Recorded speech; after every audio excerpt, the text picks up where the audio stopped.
Is the fossil record really stacked in a way that proves life evolved on Earth over millions of unseen years? Or does the fossil record provide evidence that the world was covered by a massive flood in Noah's time just thousands of years ago? Actually, the fossil record does not show increasingly complex life emerging over the millennia. What it shows is a record of death in the order that the creatures were buried during the worldwide flood. Think about it for a minute. Genesis 7 verse 11 says that the fountains of the great deep were broken up and the windows of heaven were open, creating floods and tidal waves that were unimaginable. The Bible says the floodwaters increased upon the earth for 150 days until all the high hills under heaven were covered with over 20 feet of water. This process successively buried all creatures outside the ark based on where they lived as the floodwaters prevailed, how smart they were, their means and speed of mobility, and their body density. This is precisely why the fossil record generally shows the shallow water marine creatures buried in the lower layers. Then, as the ocean waters rose higher and higher, the suffocated fish were buried, followed by amphibians, reptiles, mammals, and then birds. Dr. Carl Werner spent 17 years traveling to museums and dig sites around the globe, photographing thousands of original fossils and the actual fossil layers where they were found. His research revealed a lack of evidence for evolution theory, including no transitional fossils and clear evidence that shows animals have remained the same over the supposed millions of years of evolution. We went to the Carnegie Museum in Pittsburgh. We filmed at the Smithsonian, the American Museum of Natural History. We filmed at the Chicago Field Museum, all of the greatest museums of the world, basically, and photographed their fossil collections. Museum Victoria in Melbourne, the Natural Institute in Brussels. We filmed at the New Zealand Natural History Museum in Auckland and the Redpath Museum in Montreal, Harvard Peabody Museum, the California Academy of Sciences, how many different places is that? We went to 60 museums, and Debbie took 60,000 photographs. Wow. At the dinosaur dig sites, we found examples from every major animal phyla living today buried with the dinosaurs, and these animals look the same. Say that again, it's incredible. At the dinosaur sites, we found fossils, examples of modern animals from every major animal phyla buried with the dinosaurs, and they look the same. You started out not knowing if there would be any. Zero. And then you found them in every group in the same strata with the dinosaurs. Yeah. And it's worse than that. Not only did we find this for animals, then for the plants, we found examples from every major plant division of plants living today buried alongside the dinosaurs, fossilized, and they look the same as the modern plants. So you photograph fossils from dig sites and museums, and you realize that modern animals live with dinosaurs. That seems too simple. You know, Don, there is a rule in science called the rule of simplicity or parsimony or Occam's razor that says the simplest explanation for a series of problems is usually the correct explanation. So yes, it is very simple. I love this phrase, simply profound. What you have found is profound by its simplicity. That here are these animals that are just like they are today, and they were there then, therefore evolution didn't happen. According to the fossils that I look at, evolution did not occur. The plants look the same, the animals look the same. Sure, some of the animals went extinct, like dinosaurs, pterosaurs, but extinction is not evolution. The animal fauna has not changed. Look what he found about bats. Scientists have found over 1,000 fossil bats. Now, some of these fossils are beautifully preserved, full fossils of bats, even showing the wing membranes, the gut contents, etc. If evolution is true, you would expect to find not only bats, but a ground mammal similar to a mouse slowly changing over millions of years into a bat. There should be many, many steps.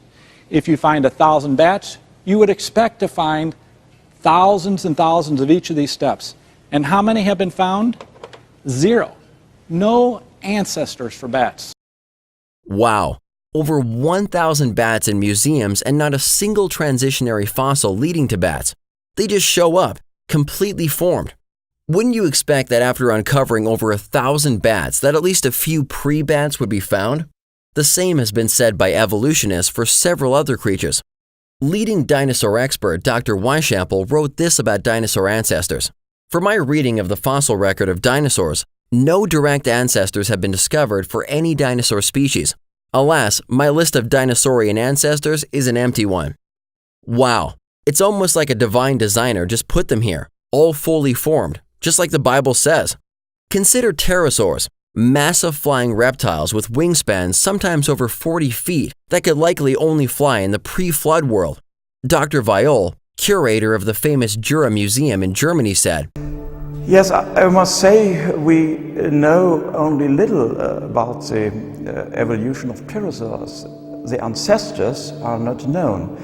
When the pterosaurs first appear in the geological record, they were completely, they were perfect. They were perfect pterosaurs. After finding so many specimens in complete form, shouldn't some predecessors have been found by now? If museums have over 1,000 fossilized bats and many pterosaurs, why haven't they found any fossils that have been classified as pre-bats or pre-pterosaurs? Why are they always found in complete form? Where are the millions of transitional fossils that should exist if evolution theory is true? Why don't we see a reasonably smooth continuum among all living creatures, or in the fossil record, or both? Even Charles Darwin said, as by evolution theory, innumerable transitional forms must have existed. Why do we not find them embedded in countless numbers in the crust of the Earth? And why is not every geological formation and every stratum full of such intermediate links? Geology assuredly does not reveal any such finely graduated organic chain. And this is the most obvious and serious objection which can be urged against the theory.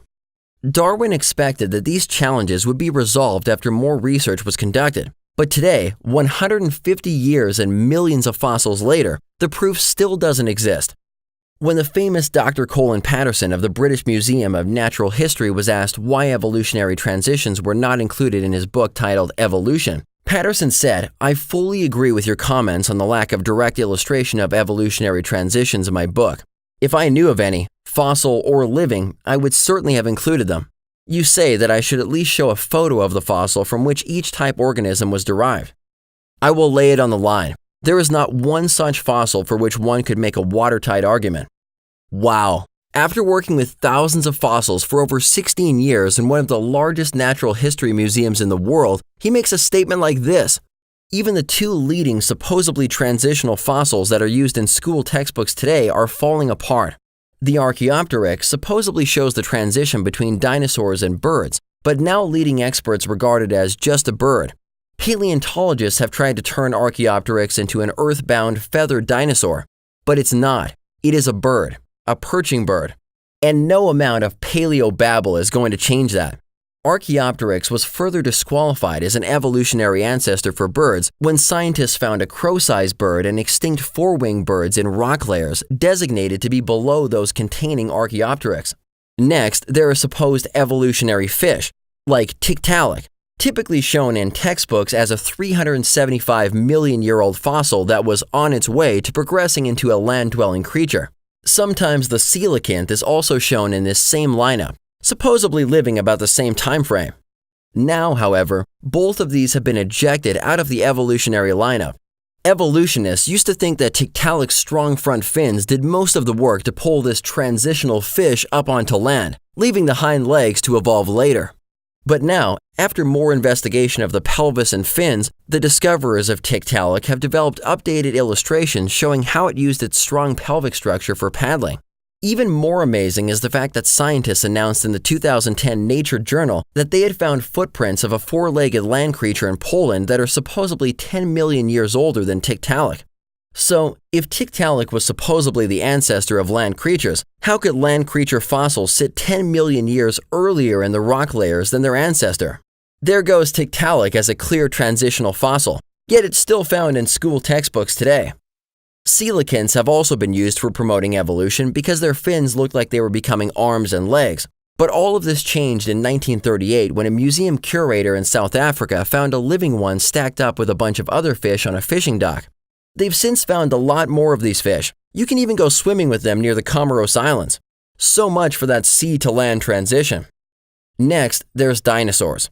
When we look at the dinosaur fossil record, we see that they were buried furiously, rapidly, and simultaneously, oftentimes found fleeing in groups, even leaving their youth behind. Take this massive bone bed in Hilda, Canada. Thousands of centrosaurs were catastrophically buried over an entire square mile. Or this one in China, where thousands of different kinds of dinosaurs were simultaneously buried in a single 980-foot-long ravine. There are hundreds of dinosaur bone beds all over the world, including the U.S., where the Morrison Formation covers 13 states and 700,000 square miles. Thousands of torn-apart dinosaurs are buried here in hundreds of mass graves, with many found in the classic death pose with their necks arched back, choking as they died. Museum signs everywhere even admit they died in a watery catastrophe.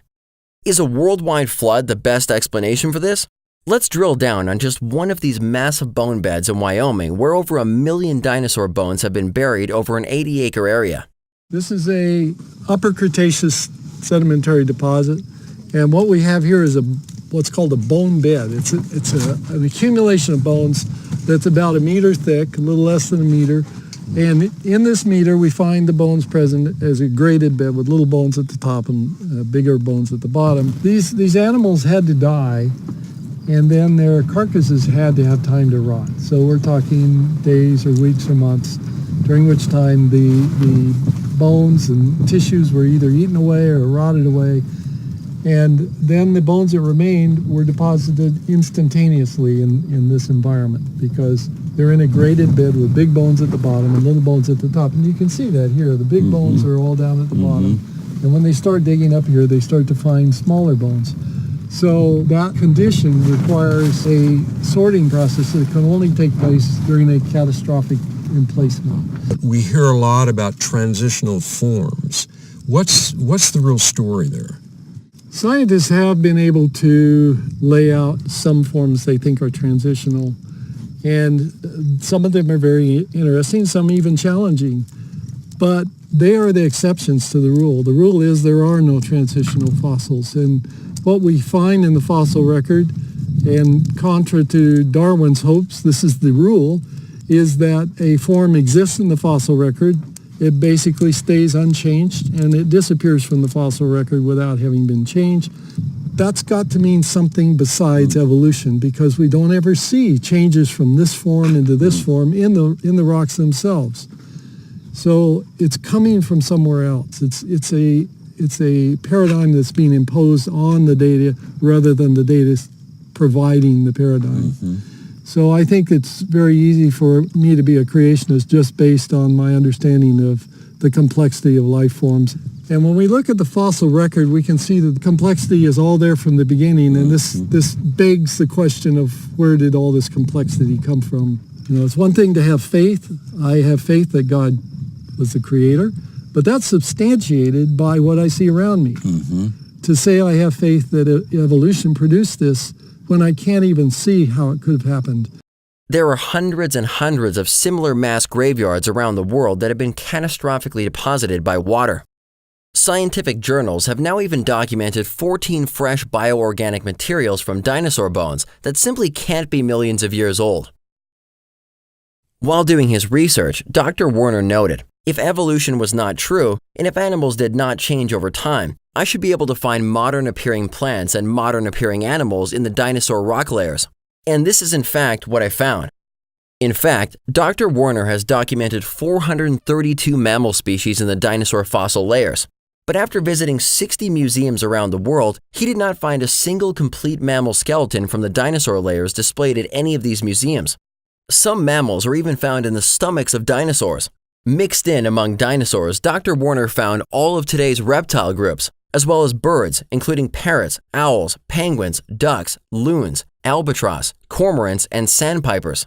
How does this work if dinosaurs supposedly evolved into birds as evolutionists claim? Something's not lining up with evolution theory.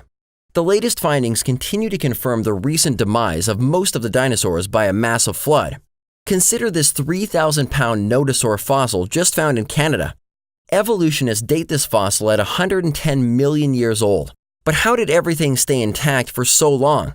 Skin pigment, guts, scales, full bony armor, keratin, even its last meal was found in its stomach. Paleobiologist Jacob Vinther said, The dinosaur is so well preserved that it might as well have been walking around a couple of weeks ago. I've never seen anything like this. Rather than being scavenged after death, this dinosaur was rapidly entombed by Noah's flood just thousands of years ago. If the Genesis account is true, and we believe that it is, we would expect the fossil record to bear out a wide variety of various kinds of animals that lived in a pre-flood world much different than today. Animals that were catastrophically buried quickly and in many cases torn apart, graded and sorted, buried with marine life, mummified, unfossilized, and discovered with many bioorganic materials that simply can't last for millions of years. We would expect to find massive bone beds all over the world and covering hundreds of thousands of square miles like the Morrison Formation. We would also expect to find that even leading transitional examples like Archaeopteryx, Tiktaalik, and coelacanths would not hold up over time as true evidence of evolution. Download our mobile app for this video and others that address the key evolution teachings in public school.